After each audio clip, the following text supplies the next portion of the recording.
Aí, boa Já noite, meu certo. irmão. Tudo bem? Tudo bem. Acho que estamos só os dois aqui ainda, mas já tá. Só que tá ao vivo já, tá? Só para você saber. Aham, tá ótimo. Já O tem. A turma já está pessoal, começando a entrar, então. os colegas já estão chegando. Ah, que bacana. Vamos aguardar um pouquinho o professor Leonardo, então. Não é isso? Excelente. Estou vendo aqui, Felipe. É bom que a gente vai acompanhando na hora e vai dando para Carla, Adriana Alvim, isso. Terezinha. Boa noite a todos. Boa noite. Deixa eu Acho que o só. professor chegou, Rodrigo. O professor chegou, que bacana. Muito bem. Aí você me fala aí quando ele for O admitido, que ele por favor. pediu para. Esperando que ele nos peça aqui para participar. Ah, sim. Maravilha. Maravilha. Mas ele já está aqui, já nos acenou com boa noite aqui. Ah, que bacana. Então tá ótimo. Então já dá para a gente começar a conversar, né? Então, boa noite a todos, aqueles que já estão conosco aí.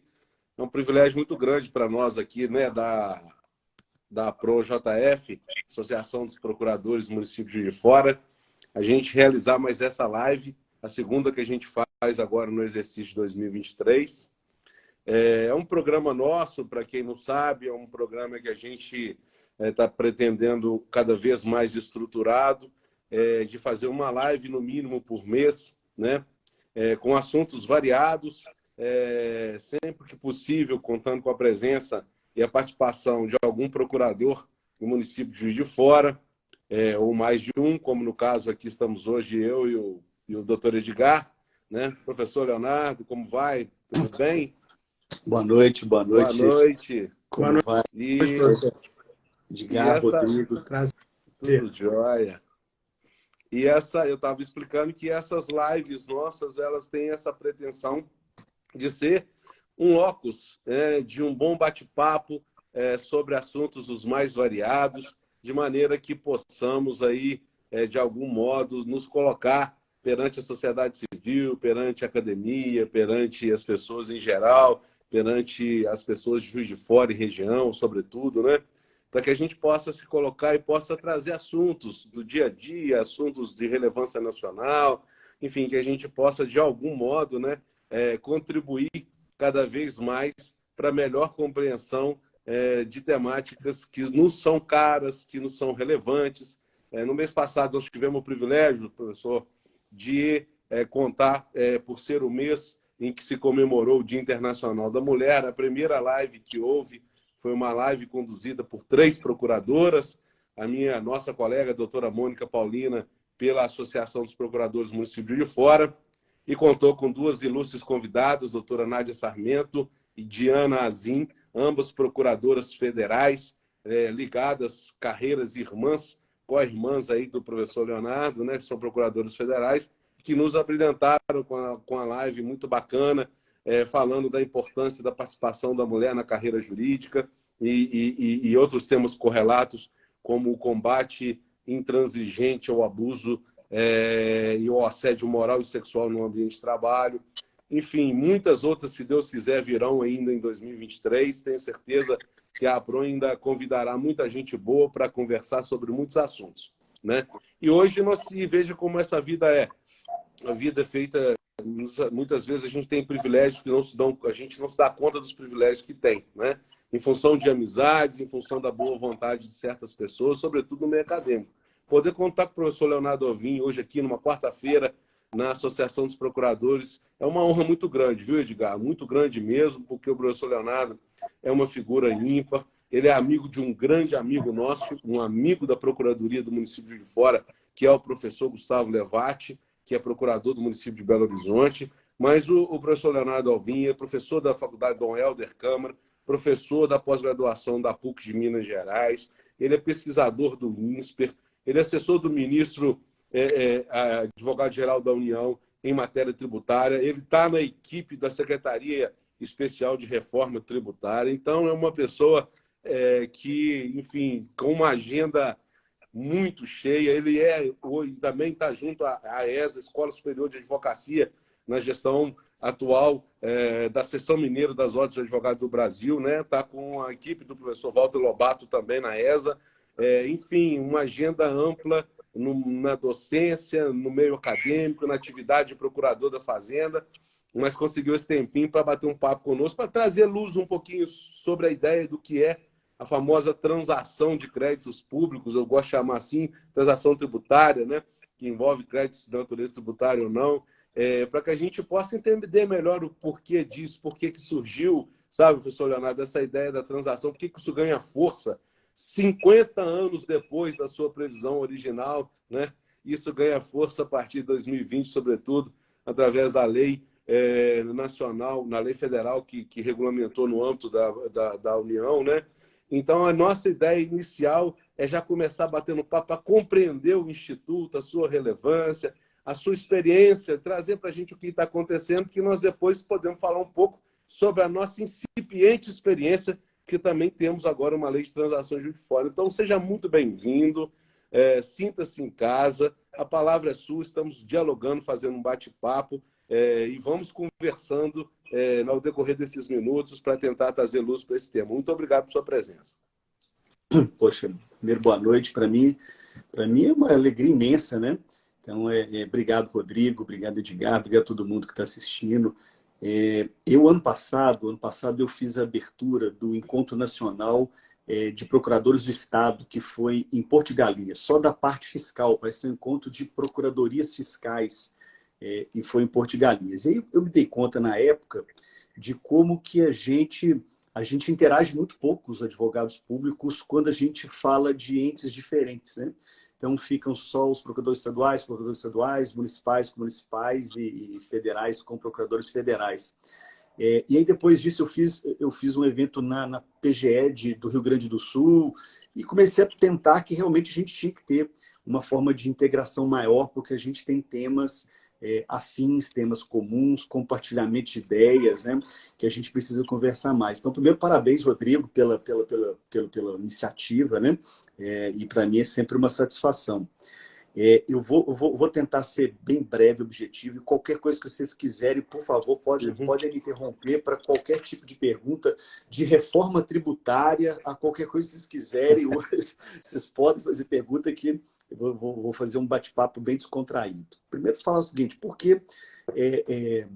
de onde surge essa ideia de transação? O Rodrigo falou bem, poxa, depois de 50 anos que vocês vão regulamentar esse negócio de transação, como é que surge? Eu acho, Rodrigo, que pelo menos no âmbito da PGFN, após 2016, acho que 2016 a gente pode colocar como marco disruptivo da PGFN, a gente começou um processo como é que eu vou dizer, de tentar resolver as nossas questões sem levar ao judiciário. Então, a gente começou primeiro fazendo um rating de classificação de créditos de contribuintes, de recuperabilidade desses créditos. Depois a gente emitiu um parecer, que é o parecer CAT-CRJ 7 de 2017, que é o PAR, que é o procedimento administrativo de atribuição de responsabilidade. Então, a gente começou a responsabilizar administrativamente. Depois veio o RDCC, que é o Regime Diferenciado de Cobrança de Crédito, em que a gente começou a fazer um ajuizamento seletivo e só ajuizar ações quando a gente já tivesse bens. Depois a gente fez a Portaria 33 de 2018, que a gente passou a fazer, a gente passou a admitir garantia e expedir certidão no âmbito administrativo, independentemente de ajuizamento de ação. Então, quando a gente chegou na transação, a gente já estava numa curva de uma aproximação maior do fisco com os contribuintes. Ele veio numa crescente e depois chegou no marco da transação. E por que transação?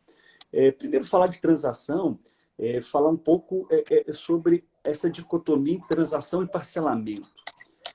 O parcelamento é muito ruim, os parcelamentos são muito ruins. Eu não tenho muito histórico dos parcelamentos estaduais ou municipais, mas eu posso dizer pelos parcelamentos federais que eles são renúncias chapadas, lineares, que não levem em consideração a pessoalidade ou o critério subjetivo de cada contribuinte, né? Então, a gente teve, no âmbito da União, a Lei 9964 de 2000, que foi o Refis 1, a Lei 10684, que foi o PAS, ou o Refis 2, a gente teve a MP 303, depois a gente teve a MP 449, a Lei 11941, até que a gente chegou em 2016, ele dignou que 2016 era um marco disruptivo, a gente já tinha alguns relatórios da CGU e também do TCU apontando para a renúncia tributária e nesses parcelamentos excepcionais. Eu era o coordenador geral de assuntos tributários na PGFN Brasília, quando saiu o PRT, que era o Programa de Regularização Tributária. Também estava lá quando saiu o PERT, que era o Programa Excepcional de Regularização Tributária, o PRR, que era o Programa de Regularização Rural, e o PREM, que era o Programa de Regularização de Estados e Municípios. E, na época, a gente emitiu um parecer reconhecendo que esses parcelamentos tributários consistem em renúncia tributária. Ou seja, quando eu faço um parcelamento sem fazer uma calibragem correta do grau de capacidade de pagamento de um contribuinte, a gente está renunciando a crédito tributário nesses parcelamentos, especialmente quando tem renúncia de multas, de juros, etc. Quando a gente fez isso, quando a gente emitiu isso no parecer, se você perceber esses parcelamentos de 2016, 2017, a gente passou a exigir que houvesse uma medida de compensação tributária em decorrência do parcelamento. Eu vou explicar isso melhor. A Lei de Responsabilidade Fiscal, que é a Lei Complementar número 101, no artigo 14, trata de renúncia de receita. E ela fala que se você der uma renúncia de receita no ano em curso, ou seja, com um orçamento já elaborado e aprovado, se fizer uma renúncia, você tem que fazer uma medida de compensação tributária. Você tem que aumentar um outro tributo para compensar aquela renúncia que você acabou de dar. E quando a gente aplicou isso para parcelamentos tributários, a gente constrangeu os políticos a... Opa, como é que eu vou fazer? Agora eu tenho que dar um parcelamento, eu tenho que aumentar um tributo para fazer esse tipo de parcelamento. A gente freou um pouco esse ímpeto de quererem parcelamento a qualquer custo e buscar outros caminhos alternativos de negociação com o contribuinte. Acho que o primeiro start desse processo é reconhecer o parcelamento como sendo renúncia de receita, e a gente fez isso. O primeiro parecer foi o do PRT, que é o Programa de Regularização Tributária. E aí, quando a gente vê a transação, eu vou explicar daqui a pouco, ela tem ganhos muito melhores desde que usada corretamente. Quando a gente fez, eu participei do grupo de trabalho da PGFN que resultou na edição da medida provisória que resultou na transação. E aí a gente dividiu em três modalidades. A gente tinha a transação de dívida ativa, e essa transação de dívida ativa pode ser individual ou pode ser por adesão, dependendo do valor do débito. Uma transação que a gente chama de transação de contencioso, em função de temas que estavam tendo muita multiplicidade e relevância nos seus fundamentos, e uma transação de débitos de pequeno valor.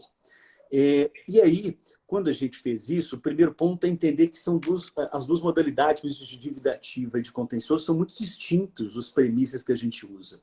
Então, a transação de contencioso, para as procuradorias que estão entrando, o grande pulo do gato, eu vou dizer, é vocês terem algum setor de vocês, principalmente de pessoas que entendam de cálculo, para fazer uma boa mensuração da capacidade de pagamento dos contribuintes. Isso não é fácil, mas se eu der um conforto para vocês, a gente colocou numa lei complementar que transação não é renúncia tributária. Então, transação não é renúncia tributária, expressamente a gente colocou. Mas a gente até hoje tem um setor especificamente discutindo a capacidade de pagamento do contribuinte. E eu vejo que outros entes, muitas vezes, hoje pedem para os contribuintes entrarem no Regularize da PGFN, mensurarem sua capacidade de pagamento para usar naqueles entes. Eu diria que, embora seja algo, às vezes, é o que é possível fazer, talvez não seja tão bom para aquele determinado ente, eu explico. A fórmula da PGFN está sendo alterada agora, mas a fórmula da PGFN leva em consideração os pagamentos daquele contribuinte, contributos federais especificamente, que são sistemas que a gente tem acesso. Então, a gente olha lá, por exemplo, a nossa fórmula que a gente utiliza, a gente olha a DIF, Imposto de Renda Retido na Fonte, a gente olha GFIP, de folha de salários, a gente olha GPS com pagamentos, créditos inscritos ou não, garantidos para ter uma depreciação dessa capacidade de pagamento. E, eventualmente, não sei, mas é possível que a realidade de estados ou de municípios, você possa ser um contribuinte que o foco dele é serviço, ou que o foco dele é ICMS, que ele vai ter pouca receita ou arrecadação de tributos federais e que vocês vão depreciar a capacidade de pagamento dele como se tivesse pouca capacidade de dar um desconto elevado para ele. Então, o ideal, no meu modo de ver, é vocês terem uma fórmula própria que identifique a capacidade de pagamento para vocês. São Paulo tem isso, ela também é pública. Vocês entrarem no site da PGE de São Paulo, a fórmula é pública, da PGFN, a fórmula é pública. Eu sei que, às vezes, não é o primeiro momento, mas pensar numa fórmula específica para cada ente, eu diria que seja o melhor. Por quê? A gente vive no Brasil, né? E o Brasil é um país que, em alguns aspectos, é muito bom, mas em alguns aspectos ele é muito complicado. Eu não duvidaria que alguns entes públicos começassem a fazer guerra fiscal um contra os outros com forma de capacidade de pagamento. Vou dar um exemplo. Eu penso assim, imagina a gente colocar dois entes e dizer assim, olha, eu vou dar descontos relacionados à capacidade de pagamento daquele contribuinte. Aí um determinado ente público vai mensurar a capacidade de pagamento daquele contribuinte e ele coloca lá, não, todas as pesquisas de bens imagináveis, intangíveis, ele olha tudo daquele contribuinte. Chegou outro e falou assim, eu vou olhar o quê? Tela do Detran. Quem não tiver tela do Detran, eu dou um desconto.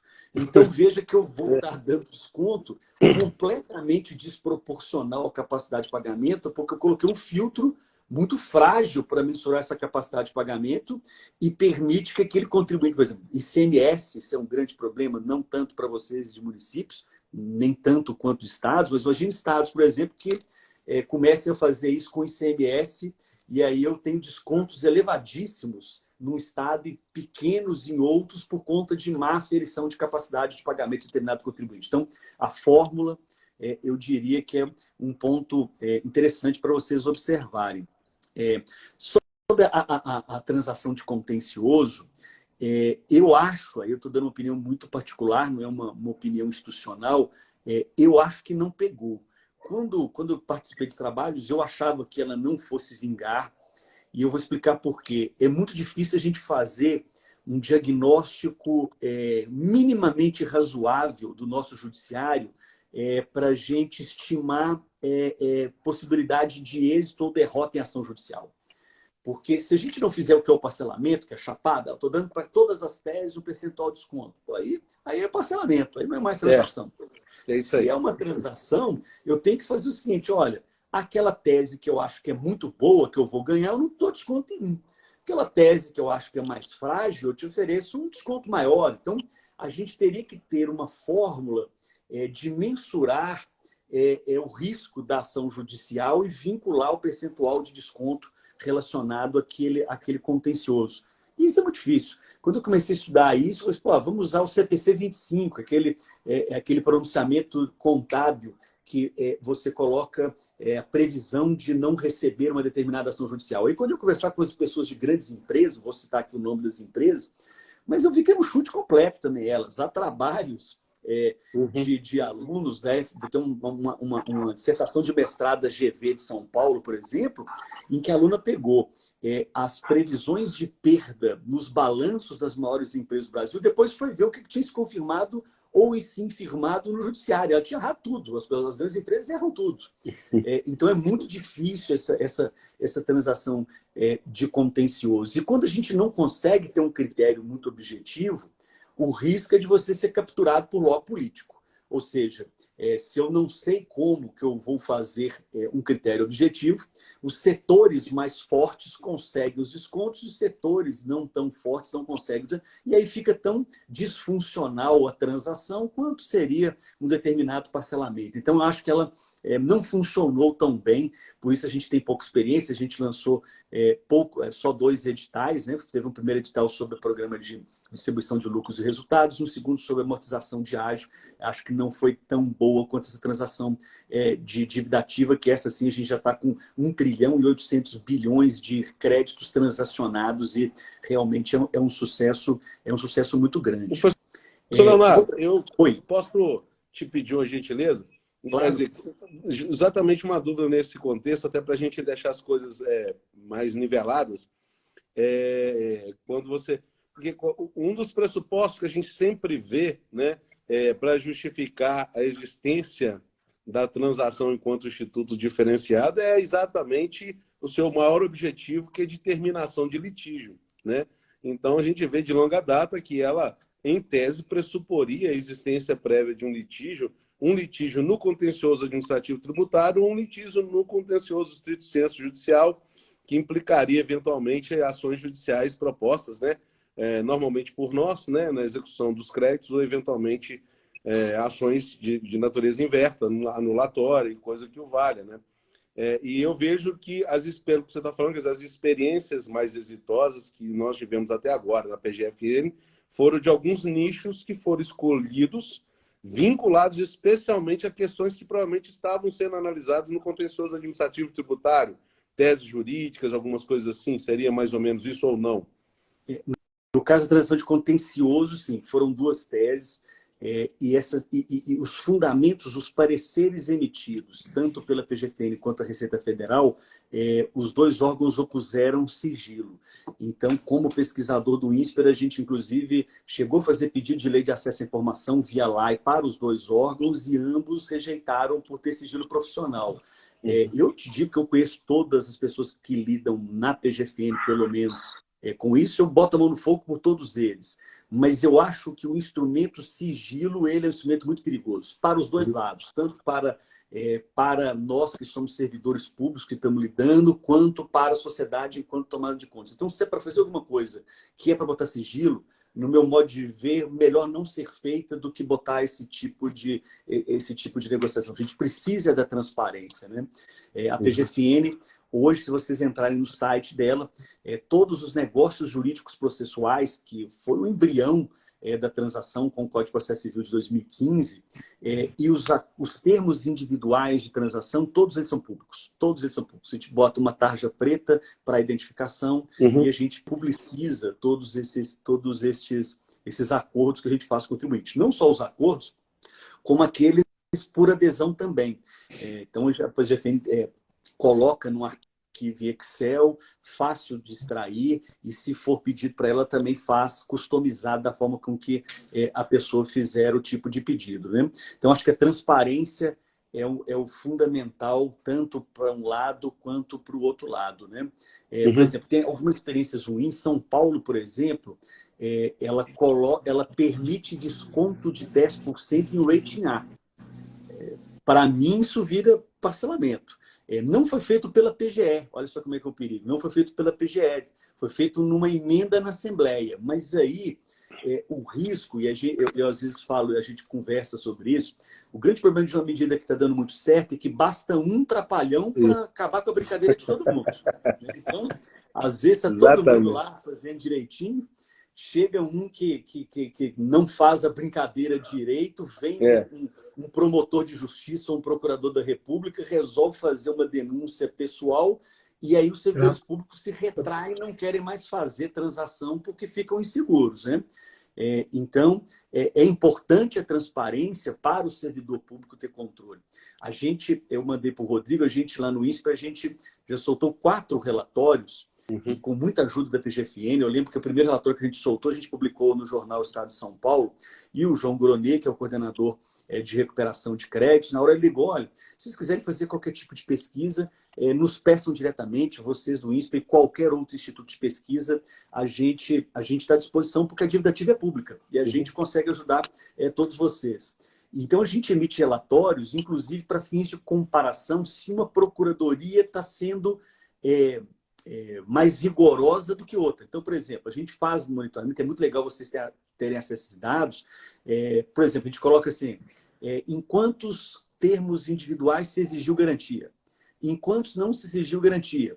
Nos que se exigiu garantia, quais foram as garantias mais aceitas? A gente lista quais são essas garantias. Para qual setor foi mais concedido? Para qual setor foi menos concedido?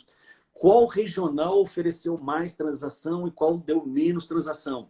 Enfim, esses estudos ajudam o próprio servidor público, quando a gente conversa, fala o seguinte, olha, está disforme, não estou tratando contribuintes de maneira isonômica, etc., temos que corrigir determinados aspectos. Isso só é possível com transparência. Se a gente fizesse esse tipo de coisa de maneira fechada, um dia poderia dar problema. Então, a gente precisa de transparência, né? Um bom lugar também é muito importante. E aí eu vou contar uma história para vocês que é muito interessante, principalmente para quem é procurador do município, né?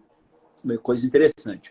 Nós, do Executivo, não digo por vocês, do Executivo Federal, nós sempre fomos os primos pobres da República. Os mais pobres sempre fomos nós. Então, a gente sempre olhou o Ministério Público, uma estrutura, todo mundo rico, e nós, executivos, sempre fomos os mais pobres. E por alguma ironia do destino, estou vendo aqui meu grande amigo Daniel Giotti, para quem eu mando um grande abraço também, um abraço, Giotti. E o Daniel vai concordar comigo. Como é que tem uma... Eu não entendo nada de Hegel, viu? Só porque me veio a cabeça agora. Eu lembro quando eu tive aula de Hegel, anos atrás, no mestrado, tinha lá o senhor e o escravo. O escravo fazia tudo, o senhor não fazia nada. Depois era o escravo que virava o senhor dele, né? E aí, o que aconteceu? Eu percebo que a gente, por não ter dinheiro e não ter estrutura, a PGFN começou a reciclar os próprios procuradores a eles se virarem em matérias que não eram jurídicas. Isso começou, sei lá, vou chutar mais ou menos 2010, 2011. Eu falei assim, pô, eu não vou ter uma carreira de apoio para me dar um administrador. Eu não vou ter uma carreira de apoio para me dar um contador. Eu não vou ter uma carreira de apoio para me dar TI. O que a gente começou a fazer? A gente começou a dar cursos para os procuradores em administração pública. Curso para administração pública na FGV, teve uma turma, segunda turma, terceira turma. Depois a gente começou a dar turma de mestrado na FGV, de administração pública, teve uma turma, teve uma segunda turma. O pessoal começou a fazer doutorado, esse tipo de coisa. E aí, olha só coisa interessante, como que a gente começou a desenvolver. O Regularize, que é o nosso site hoje, é talvez o site mais elogiado do país, foi feito por uma procuradora, que hoje é professora da UNB, em Brasília, que se chama Adriana Marques. A Adriana desenvolveu um sistema que é super leve, uma linguagem muito amigável para as pessoas lidarem. Então, a pessoa entra, você tem lá um painel de negociações, as opções de transação que são oferecidas aos contribuintes já estão pré-definidas para ele escolher qual que é aquele tipo de transação. Isso facilita muito a vida do procurador. Então, alguns pontos iniciais para quem está começando tem um bom site que vai te ajudar, dê transparência que vai te ajudar, inclusive com órgãos de controle, e tenha bem definido o seu cálculo de recuperabilidade de crédito, que eu acho que pode te ajudar muito. O Daniel está falando aqui que o Sapiens foi feito um procurador federal também. Eu também acho que é verdade. Ô, professor, deixa eu te falar. Inclusive, eu queria aproveitar esse gancho para trazer o Edgar aí. O Edgar está muito calado e ele tem muita experiência. O Edgar foi procurador-geral nosso até bem pouco tempo atrás.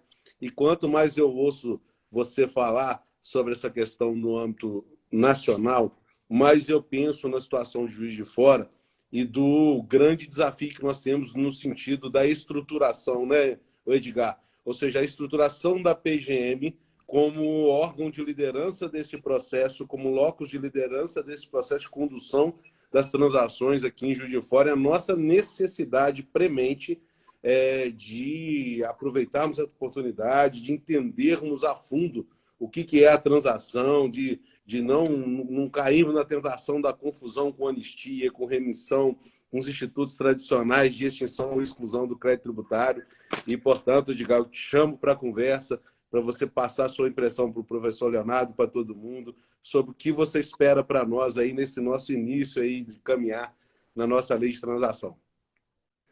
Boa noite a todos, professor Alvim, boa noite. Rodrigo, mais uma vez, prazer estar com vocês. Eu estava ouvindo o professor, antes eu só o lia, agora eu estou ouvindo, é um prazer, né?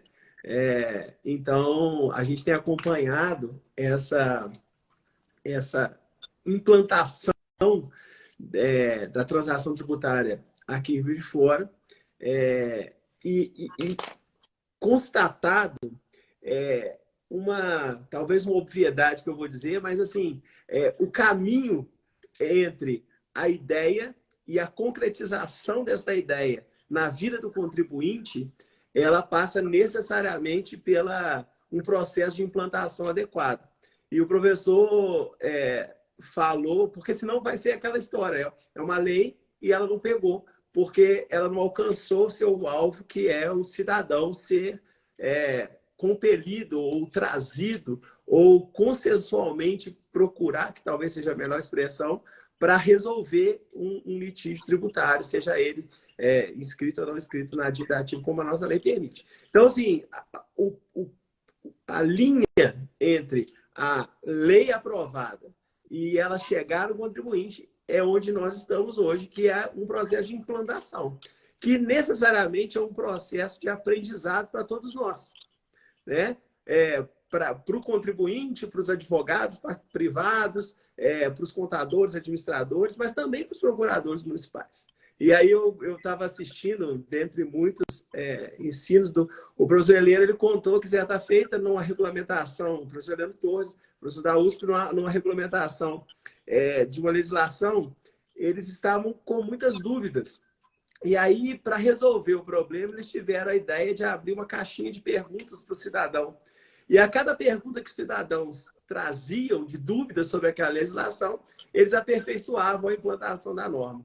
Então, isso é um caminho. A nossa lei, ela bebe na experiência da União, apesar de haver muita distinção da realidade, né, entre os tributos federais e os municipais, mas ela também bebe a partir da experiência de Blumenau, uma experiência premiada no Inovare, né? Ela também, a gente teve colegas que visitaram a cidade de Niterói, nós buscamos também a leitura da legislação do Rio de Janeiro, onde lá também tem um professor, o professor Ricardo Almeida, que estuda também bastante o tema. E a partir dessas experiências, uma equipe de valorosos colegas procuradores municipais entabularam essa ideia. Entre essa ideia que saiu e aquela que foi sancionada pela prefeita, o professor também já disse, tem algumas diferenças, né? E é isso que dificulta o processo de implantação. Porque podem nos perguntar assim, mas vocês escreveram a lei e não sabem como vão implantá-la. Porque a democracia pressupõe que o processo legislativo seja multiforme mesmo. As pessoas vão trazendo as suas contribuições. E aí o professor tocou em dois pontos que eu acho muito importantes e a nossa lei buscou contemplar, que é o primeiro deles, transparência. Nós ficamos muito incomodados na comissão que tratou da lei, que esses contratos fossem sigilosos. E a gente colocou artigo expresso na legislação, não sei agora se está expressamente na lei ou se está no decreto, mas a publicidade desses contratos, preservado, evidentemente, o sigilo fiscal das pessoas e os nomes, enfim, observada a LGPD, né? Isso é uma questão muito importante, porque que protege não só a nós, enquanto servidores públicos, que vão participar desse processo, como dá também isonomia aos contribuintes, para que o contribuinte não, mas por que você tratou a empresa A diferente da empresa B, ou o proprietário do imóvel A diferente do proprietário B? Então, eu acho isso um ponto muito importante e a nossa lei buscou alcançar. Outra questão que o professor trouxe, que me chamou muita atenção, é a capacidade de pagamento do contribuinte. Essa é a grande discussão e a grande virada, porque a tendência de todos nós é achar que a transação é para todos, indistintamente igual. E se fosse assim, existem outros institutos de direito tributário melhor. O professor já falou do parcelamento, existe a anistia, existe a própria remissão, né, que é o perdão do tributo, enfim. Mas nada disso é transação. A transação pressupõe um regime de concessões mútuas entre o fisco e o contribuinte, né? Naquilo que a gente pode talvez destacar como a mudança, né, de uma ditadura fiscal para uma democracia fiscal, né? Que muitos doutrinadores gostam dessas expressões, né? O professor Diogo, que o Rodrigo gosta muito de citar, o professor Diogo de Figueiredo, saudoso e mestre de todos nós, ele vai destacar, né, a consensualidade no direito administrativo, e o direito tributário era o último reduto onde isso não entrava, né? Talvez seja a razão pela qual havia previsão do Código Tributário e a gente nunca tenha implicado, né? E aí também o professor destacou a Lei Complementar 174, que é a lei complementar dos litígios do Simples Nacional, e que deu um alívio a todos nós, que no seu artigo 3º fala que a transação resolutiva de litígio relativo à cobrança de créditos da Fazenda Pública não caracteriza renúncia. E aí a gente vê que o processo legislativo, a mens do legislador, de quem fez a lei, né, ela pensa em quem vai resolver o problema na ponta.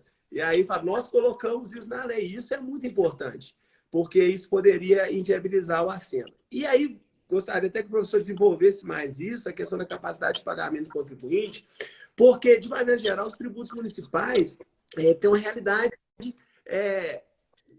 que reflete a própria cidade. Por exemplo, a gente pegar o caso do IPTU, né? Nós temos regiões com pessoas com maior poder aquisitivo, regiões com menor poder aquisitivo. E aí, como você coloca e trata, ainda que a tese seja a mesma, né?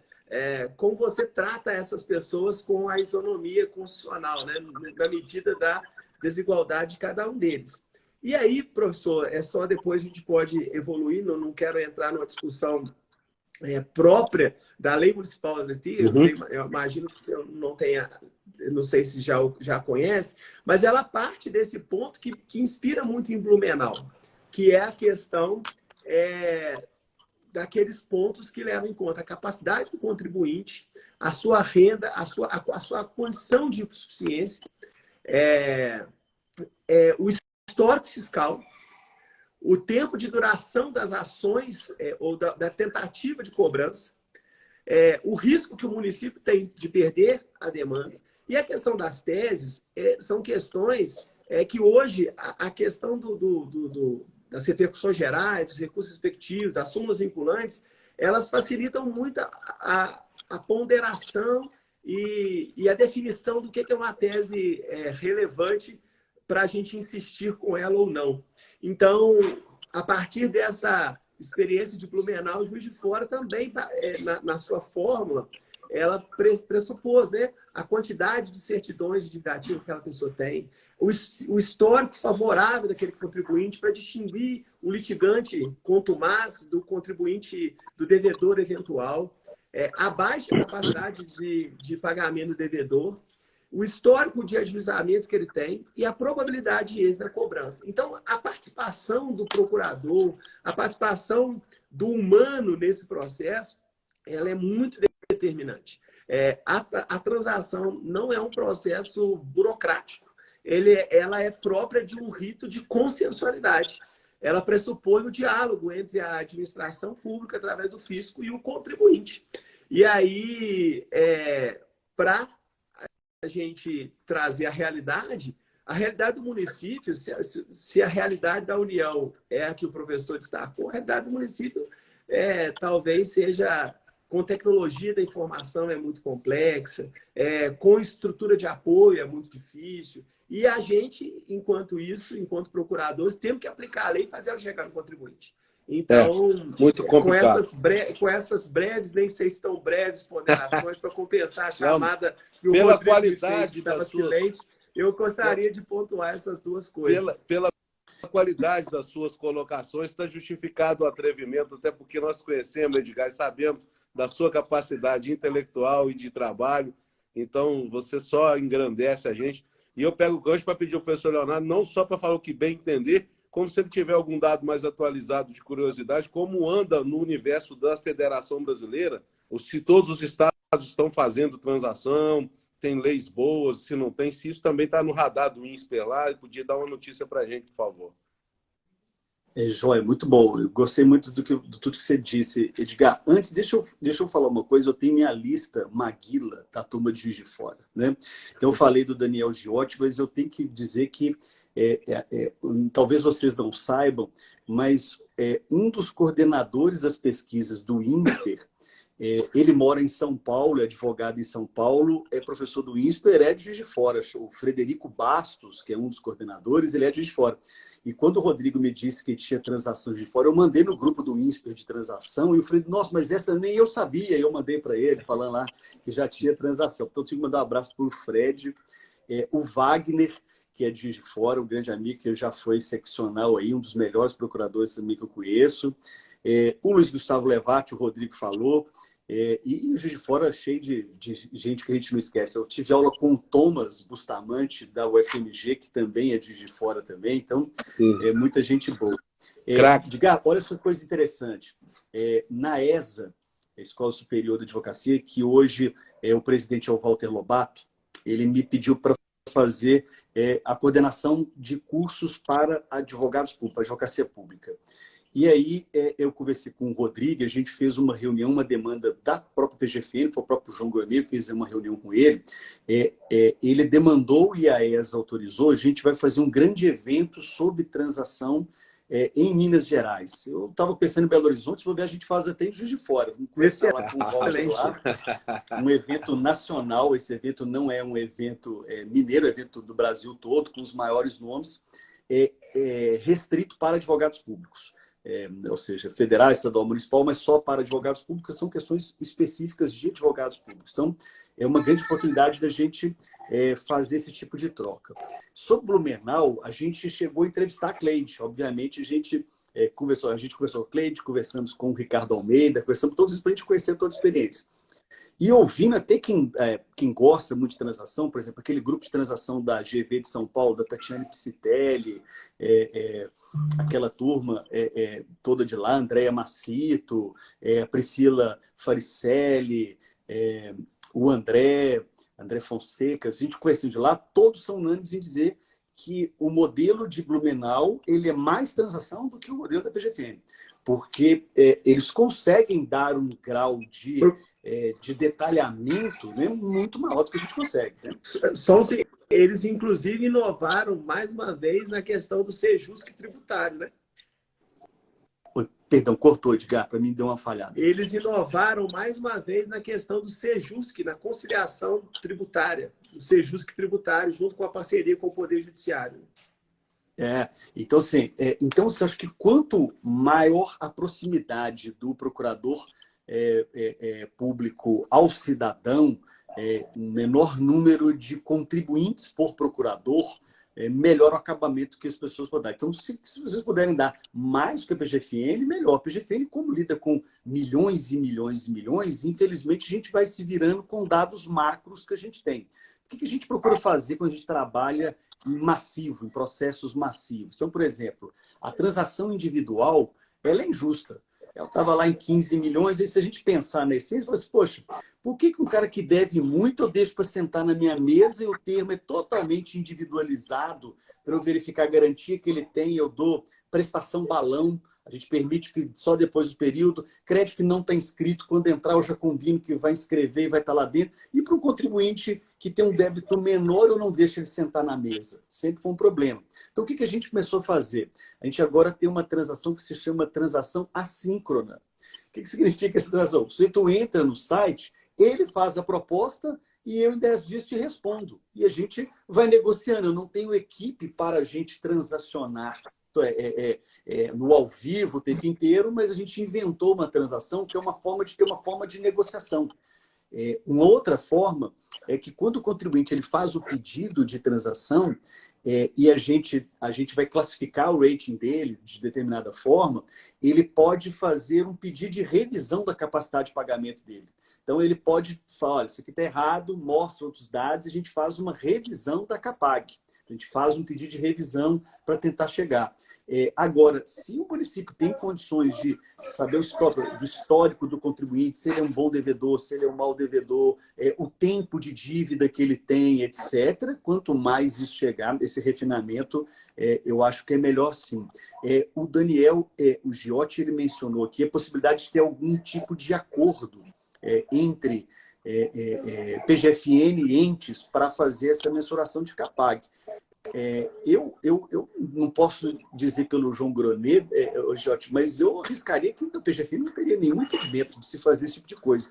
Mas acho que hoje os contribuintes já estão obtendo, porque os entes públicos que querem fazer isso, eles pedem para o contribuinte ele entrar no Regularize, ele faz a simulação da CAPAG dele, e aí ele imprime e leva para o ente público. Então, sem o convênio, alguns entes já me disseram que o contribuinte entra no Regularize, faz lá, ele tem a classificação e leva essa classificação que foi feita pela PGFN para o ente público independentemente. Mas se melhor ainda, se pudesse ser algum termo, seria professor, melhor ainda, né? Mais uma vez, só para trazer uma informação da nossa legislação, ela fala exatamente isso, no artigo 15, parágrafo 3º, que usar-se-á preferencialmente a capacidade de pagamento apurada pelo município. Mas, na falta dela, a própria legislação previu a possibilidade do contribuinte trazer a capacidade de pagamento da União, a federal, né? Muito bom, muito bom. Você tem ideia, Edgar, olha só, quando no INSPE a gente fez um trabalho, e essa parte ficou até comigo do trabalho, a gente buscou experiências internacionais, acho que o Rodrigo caiu a conexão. Caiu. Assim que ele voltar, acho que o meu ficou, agora o meu ficou assim. Pronto. A gente buscou, inclusive, comparativos de forma de capacidade de pagamento de outros países. Então, por exemplo, no IRS americano, como é que eles fazem? Eles pegam eles pegam o lucro, se for uma pessoa jurídica, eles pegam o lucro daquela determinada pessoa jurídica, projetam o lucro por um determinado período de tempo, inclui todos os bens que estão naquela parte, bens e direitos daquela empresa, inclusive os intangíveis, e tiram aqueles que estão voltados para a geração de lucro da empresa. Aí o resultado, eles fazem uma conta lá. A gente foi olhando experiência de outros países para ver como é que eles fazem essa capacidade de pagamento, né? Mas, realmente, se vocês tiverem esse dado de... a gente sabe algum critério para identificar o bom pagador de um mau pagador, etc., e tempo de dívida, eu acho que é o melhor mesmo, né? Uma coisa, doutor, se o senhor puder também esclarecer, eu vi alguma da legislação federal, o senhor já mencionou aqui hoje, a possibilidade do próprio contribuinte dizer que aquela classificação que lhe foi atribuída não tá justa com o momento, porque às vezes ele tem uma declaração de renda muito boa, mas no curso daquele ano seguinte aconteceu o infortúnio que o tornou inadimplente, por exemplo. Então, os documentos que nós conseguimos acessar não o torna merecedor de um desconto A ou B ou C, e ele consegue individualmente ou pontualmente trazer essa capacidade. E eu queria que o senhor explicasse para nós como é que a União lida com essa incongruência entre a capacidade estimada e a capacidade concreta, real do contribuinte. É isso mesmo. É isso. A gente usa até essa expressão, né? A gente usa até essa mesma expressão que você utilizou, capacidade presumida e a capacidade real. A gente oportuniza o contribuinte fazer um pedido de revisão de capacidade de pagamento e aí a gente até tomou cuidado do contribuinte ele não informar dados incorretos. Porque muitas vezes o contribuinte pode, ele próprio, fazer uma declaração incorreta do novo pedido de capacidade de pagamento. A capacidade de pagamento dele vai ser depreciada, ele vai conseguir um determinado desconto, mas a PGFN, no passar do tempo, vai fazer um processo de auditoria para revisar aqueles dados que ele lançou e, eventualmente, pode ter até uma responsabilização criminal daquela pessoa que fez um pedido de revisão de CAPAG com inserção de dados que são dados incorretos, né? Mas a gente permite essa revisão de CAPAG para mensurar a capacidade real, sim, né? Excelente. Muito bem. Rodrigo voltou. Eu tive um problema para variar, né? Ao vivo. do nada, o meu celular simplesmente falou que ele esquentou e pronto. E aí, enfim, fui pedir ajuda aos universitários aqui, sabe? Ô, Léo, eu queria... Assim, você, no começo, nos deu uma boa oportunidade. Eu acho que, né, Edgar, que nós estamos caminhando aí, embora o tempo tenha voado em função da qualidade do bate-papo, do diálogo, né? Caminhando aí para quase uma hora de live, já estamos quase 50 minutos aqui ao vivo. E eu deixaria o professor Leonardo aí para que ele nos desse alguma pincelada sobre as perspectivas dele sobre a reforma tributária.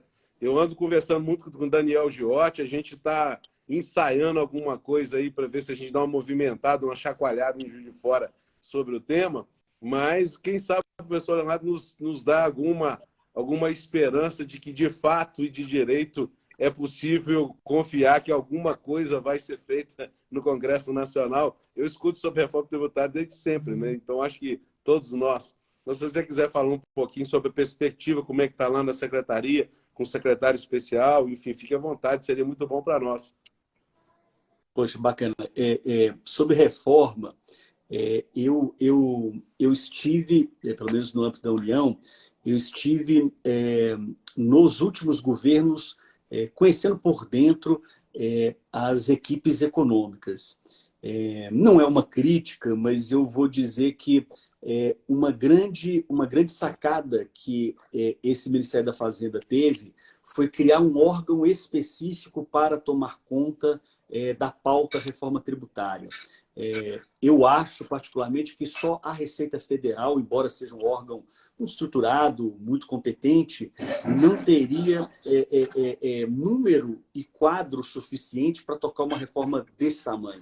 Então, hoje, por exemplo, a gente tem na CERT, que é a Secretaria Extraordinária de Reforma Tributária, a gente criou um secretário específico, que é o Bernard Api.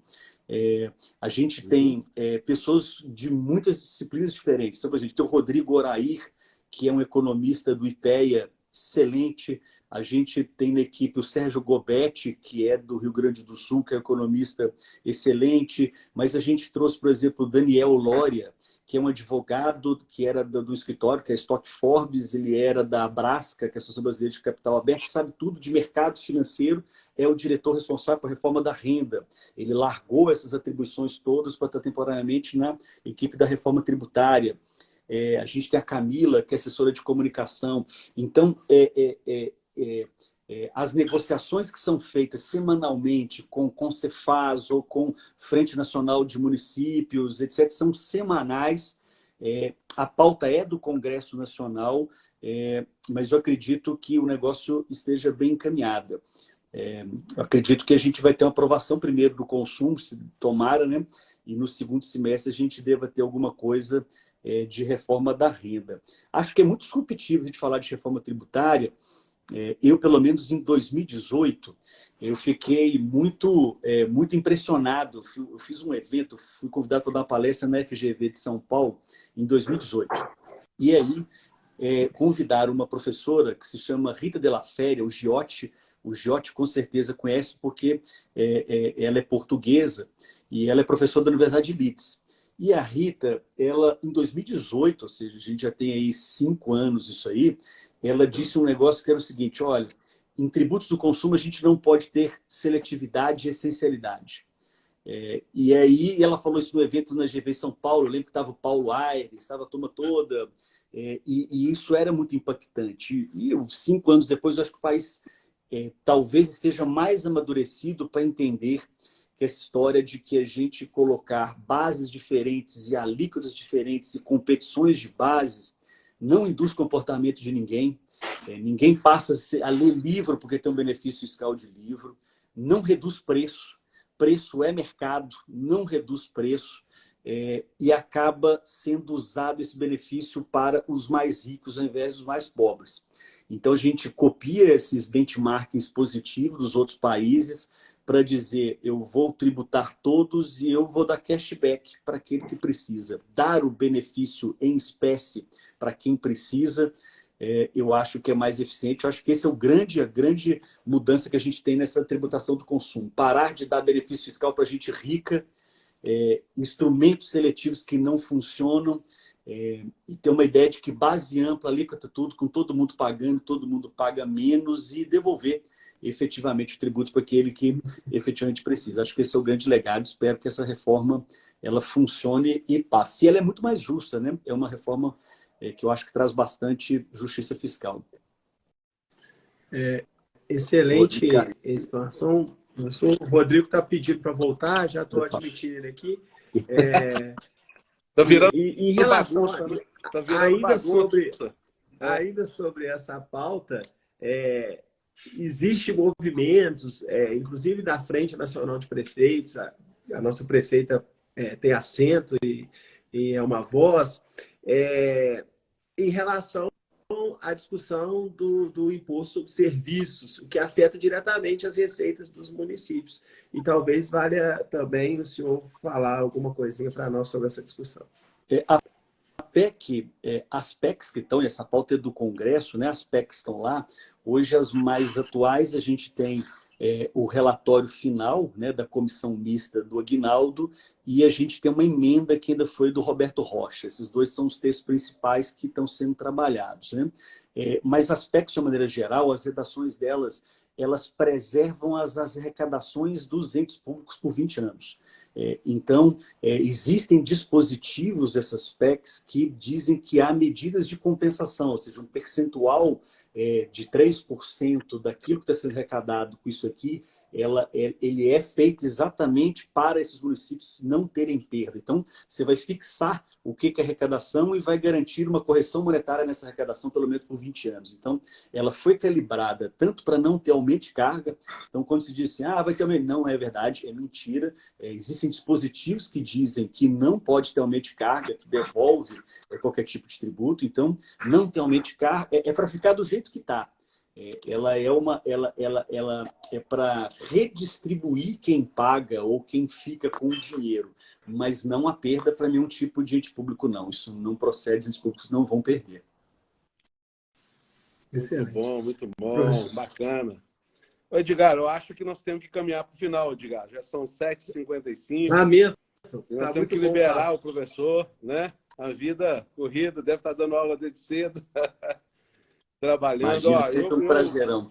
Leonardo, eu só posso agradecer em nome da PRON, de todos os colegas. Eu vi que muita gente entrou aqui no decorrer da live, uma participação ativa de amigos queridos, Daniel Giotti, o Wagner Rolo, os colegas da Procuradoria do município de Juiz de Fora, tantos outros nomes que a gente viu passando rapidinho aqui, né, Edgar? É uma honra muito grande para nós. Nós estamos aqui, vamos continuar conversando, estamos ansiosos para o nosso grande evento do segundo semestre. Você passa a ser um grande convidado e parceiro nosso para sempre. Com certeza nós vamos estar juntos em muitas e muitas empreitadas positivas. E eu só queria te agradecer penhoradamente. Uma honra, uma alegria. Você nos engrandeceu muito nessa quarta-feira.